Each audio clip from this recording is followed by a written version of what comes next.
Hello everyone, welcome to prince world YouTube channel. ಮೊದಲನೇದಾಗಿ ಈ ವಿಡಿಯೋನ ಈ ದಿನದ ವಿಶೇಷದ ಬಗ್ಗೆ ಮಾತಾಡ್ತಾ ಸ್ಟಾರ್ಟ್ ಮಾಡ್ತೀನಿ. ಮಾರ್ಚ್ 8 ಸಮಾಜ ಸುಧಾರಕರಾದ ಜ್ಯೋತಿಬಾ ಫುಲೆ ಅವರ ಪತ್ನಿಯಾದ ಸಾವಿತ್ರಿಬಾಯಿ ಫುಲೆರವರ ಜನ್ಮದಿನ ಆಗಿದೆ. ಅದನ್ನ ಅಂತಾರಾಷ್ಟ್ರೀಯ ಮಹಿಳಾ ದಿನವನ್ನಾಗಿ ಆಚರಿಸ್ತಾರೆ. ಸೊ ಎಲ್ಲ ಮಹಿಳೆಯರಿಗೂ ಮಹಿಳಾ ದಿನದ ಶುಭಾಶಯಗಳು. ನಾನು ನನ್ನ ಮೊದಲ ವಿಡಿಯೋದಲ್ಲಿ ಹೇಳಿದ್ದೆ ಸೆಂಟ್ರಲ್ ಗೌರ್ಮೆಂಟ್ ಎಕ್ಸಾಮ್ ಬಗ್ಗೆ, ಸ್ಟೇಟ್ ಗೌರ್ಮೆಂಟ್ ಎಕ್ಸಾಮ್ ಬಗ್ಗೆ ನಿಮಗೆ ತಿಳಿಸ್ಕೊಡ್ತೀನಿ ಅಂತ. ಅದರಲ್ಲಿ ಸೆಂಟ್ರಲ್ ಗೌರ್ಮೆಂಟ್ ಎಕ್ಸಾಮ್ ಆದಂತಹ RRB NTPC ಬಗ್ಗೆ ಇವಾಗ ನಾನು ನಿಮ್ಗೆ ತಿಳಿಸ್ಕೊಡ್ತೀನಿ. RRB NTPC ಅಂದರೆ ಏನು, ಇಲ್ಲಿ ಯಾವ ರೀತಿ ಎಕ್ಸಾಮ್ನ ಕಂಡಕ್ಟ್ ಮಾಡ್ತಾರೆ, ಸಿಲೆಬಸ್ ಏನಿರುತ್ತೆ, ಎಕ್ಸಾಮ್ ಡೇಟ್ ಏನು, ಈ ರೀತಿ ಎಲ್ಲ ವಿಚಾರಗಳನ್ನ ನಾನು ನಿಮ್ಮ ಜೊತೆ ಶೇರ್ ಮಾಡ್ತಾ ಹೋಗ್ತೀನಿ. RRB NTPC ಅಂತ ಹೇಳಿದ್ರೆ ರೈಲ್ವೆ ರಿಕ್ರೂಟ್ಮೆಂಟ್ ಬೋರ್ಡ್ ಅವರು ಕಂಡಕ್ಟ್ ಮಾಡೋವಂಥ ಎಕ್ಸಾಮ್ ಆಗಿರುತ್ತೆ. NTPC ಅಂತ ಹೇಳಿದ್ರೆ ನಾನ್ ಟೆಕ್ನಿಕಲ್ ಪಾಪ್ಯುಲರ್ ಕ್ಯಾಟಗರೀಸ್ ಅಂತ. ಇದು ಡಿಫ್ರೆಂಟ್ ಕೈಂಡ್ ಆಫ್ ಸ್ಟೇಜಸಲ್ಲಿ ಎಕ್ಸಾಮ್ ನಡೆಸ್ತಾರೆ. RRB ರೈಲ್ವೆ ರಿಕ್ರೂಟ್ಮೆಂಟ್ ಬೋರ್ಡ್ ಅವರು NTPC ಮಾತ್ರ ಅಲ್ಲದೆ JE ಎಕ್ಸಾಮ್ ಆಗಿರ್ಬೋದು, ಜೂನಿಯರ್ ಇಂಜಿನಿಯರ್, ALP ಎಕ್ಸಾಮ್ ಆಗಿರ್ಬೋದು, ಈ ರೀತಿ ಬೇರೆ ಬೇರೆ ರೀತಿ ಎಕ್ಸಾಮ್ಸ್ನ ಕಂಡಕ್ಟ್ ಮಾಡ್ತಾರೆ ಫ್ರೆಂಡ್ಸ್. ಆಲ್ರೆಡಿ JE ಮತ್ತು ALP ಎಕ್ಸಾಮ್ನ 2024-25 ನೋಟಿಫಿಕೇಷನ್ ಆಲ್ರೆಡಿ ಮುಗಿದಿದೆ. NTPC ಎಕ್ಸಾಮ್ ಒಂದೇ ಬಾಕಿ ಇರೋದು. ಈಗ ಅದು 2025ರಲ್ಲಿ ಆ ಎಕ್ಸಾಮ್ನ ಕಂಡಕ್ಟ್ ಮಾಡ್ತಾರೆ. ಡೇಟ್ ಇನ್ನು ನಾನು ಮುಂದೆ ಹೇಳ್ತೀನಿ ಯಾವಾಗ ಎಕ್ಸಾಮ್ ಮಾಡ್ತಾರೆ ಅಂತ. ಆಲ್ರೆಡಿ ಇದು ಕಾಲ್ಫರ್ಮ್ ಆಗಿರೋದ್ರಿಂದ, ಅಪ್ಲಿಕೇಶನ್ ಡೇಟು ಮುಗ್ದಿರೋದ್ರಿಂದ ಯಾರು ಇವಾಗ ಎಕ್ಸಾಮ್ ಬರೀತಿದ್ದಾರೆ ಅವ್ರಿಗೂ ಕೂಡ ಯೂಸ್ ಆಗುತ್ತೆ. ಸೊ ಅಪ್ಲಿಕೇಶನ್ ಮುಗ್ದಿದೆಯಲ್ಲ ಅಂತ ಯೋಚನೆ ಮಾಡೋದು ಬೇಡ. ನೆಕ್ಸ್ಟ್ ಅಪ್ಕಮಿಂಗ್ ಡೇಸಲ್ಲಿ ಅಗೇನ್ ಅವರು ಮತ್ತೆ ಕಾಲ್ಫರ್ಮ್ ಮಾಡ್ತಾರೆ. ಏನಂದರೆ ಇದು ಸೆಂಟ್ರಲ್ ಗೌರ್ಮೆಂಟ್ ಎಕ್ಸಾಮ್ ಆಗಿರೋದ್ರಿಂದ ಅವರು ಟೈಮ್ ಟು ಟೈಮ್ ಕಂಡಕ್ಟ್ ಮಾಡ್ತಾ ಇರ್ತಾರೆ, ತುಂಬ ಗ್ಯಾಪ್ ತಗೊಳ್ಳಲ್ಲ. ಸೊ ಅಂಥವ್ರಿಗೂ ಕೂಡ ಇದು ಯೂಸ್ ಆಗುತ್ತೆ.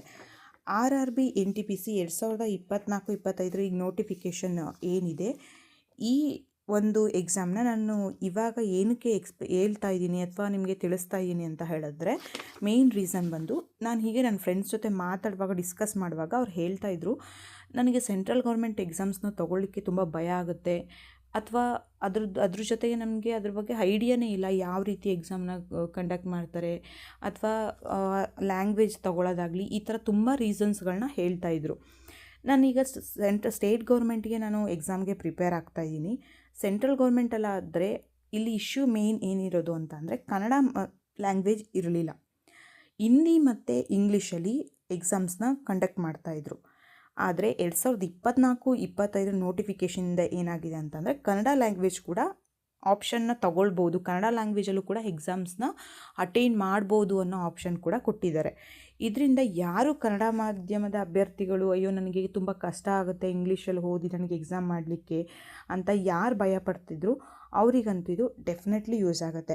ಏಕೆಂದರೆ ಕನ್ನಡದಲ್ಲಿ ಸೋರ್ಸಸ್ ಕಡಿಮೆ, ಅಥವಾ ನಾನೀಗೇನೋ ಒಂದು ಅದ್ರ ಬಗ್ಗೆ ಸರ್ಚ್ ಮಾಡ್ತೀನಿ, ಕ್ವೆಶನ್ ಪೇಪರ್ ಆಗಿರ್ಬೋದು, ಅಥವಾ ಯಾವ ರೀತಿ ಇದೆ ಅಂತ ತಿಳ್ಕೋಬೇಕು ಅಂತ ಅಂದ್ರೂ ಒಂದು ಯೂಟ್ಯೂಬಲ್ಲೋ ಅಥವಾ ಎಲ್ಲೋ ಸರ್ಚ್ ಮಾಡ್ತೀನಿ ಅಂತ ಅಂದರೆ ಕನ್ನಡದಲ್ಲಿ ಯಾರೂ ಎಕ್ಸ್ಪ್ಲೇನ್ ಮಾಡೋರಿಲ್ಲ, ಅಥವಾ ಅದ್ರ ಬಗ್ಗೆ ನಾಲೆಡ್ಜು ತುಂಬ ಕಡಿಮೆ ಅಂತಲೇ ನನ್ನ ಫ್ರೆಂಡ್ಸಲ್ಲಿ ಡಿಸ್ಕಸ್ ಮಾಡುವಾಗ ನನ್ನ ಸರೌಂಡಿಂಗ್ಸಲ್ಲಿ ನಾನು ಕೇಳ್ತಿದ್ದೆ.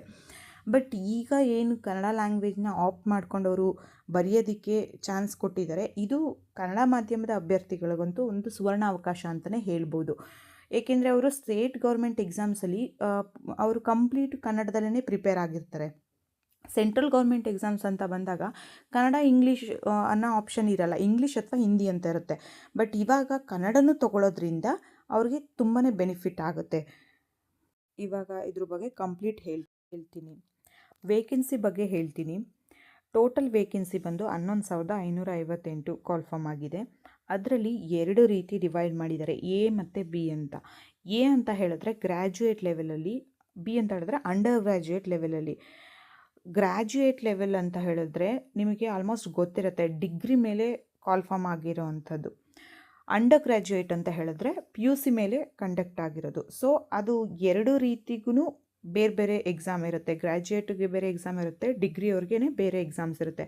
ಈವನ್ ಗ್ರ್ಯಾಜುಯೇಟ್ ಮೇಲೂ ಬೇರೆ ಬೇರೆ ರೀತಿಯ ಡಿಫ್ರೆಂಟ್ ಕೈಂಡ್ಸ್ ಆಫ್ ಪೋಸ್ಟ್ ಇರುತ್ತೆ, ಅಂದರೆ ಬೇರೆ ಬೇರೆ ರೀತಿಯ ಪೋಸ್ಟ್ಗಳನ್ನ ಅಲೋಕೇಟ್ ಮಾಡ್ತಾರೆ. ಅಂಡರ್ ಗ್ರ್ಯಾಜುಯೇಟ್ ಲೆವೆಲಲ್ಲೂ ಕೂಡ ಬೇರೆ ಬೇರೆ ರೀತಿಯ ಪೋಸ್ಟ್ಗಳಿರುತ್ತೆ.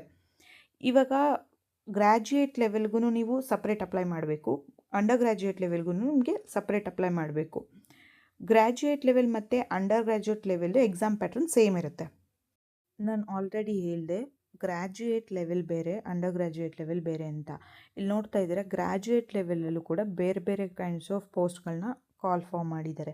ಗೂಡ್ಸ್ ಟ್ರೈನ್ ಮ್ಯಾನೇಜರ್ ಆಗಿರ್ಬೋದು, ಸ್ಟೇಷನ್ ಮಾಸ್ಟರ್ಗೆ, ಮತ್ತು ಚೀಫ್ ಕಮಿಷನ್ ಕಮ್ ಟಿಕೆಟ್ ಸೂಪರ್ವೈಸರ್ಗೆ, ಜೂನಿಯರ್ ಅಕೌಂಟ್ ಅಸಿಸ್ಟೆಂಟ್ ಕಮ್ ಟೈಪಿಸ್ಟ್ಗೆ, ಈ ರೀತಿ ಎಲ್ಲ ಬೇರೆ ಬೇರೆ ರೀತಿಯಾದಂತಹ ಪೋಸ್ಟ್ಗಳನ್ನ ಅಲೋಕೇಟ್ ಮಾಡಿದ್ದಾರೆ. ನೀವು ಯಾವ ಪೋಸ್ಟ್ಗಾದ್ರೂ ಅಪ್ಲಿಕೇಶನ್ನ ಹಾಕ್ಬೋದು. ಈಗ ಆಲ್ರೆಡಿ ಹಾಕಿರೋದನ್ನ ನಿಮಗೆ ಇದ್ರ ಬಗ್ಗೆ ಗೊತ್ತಿರುತ್ತೆ.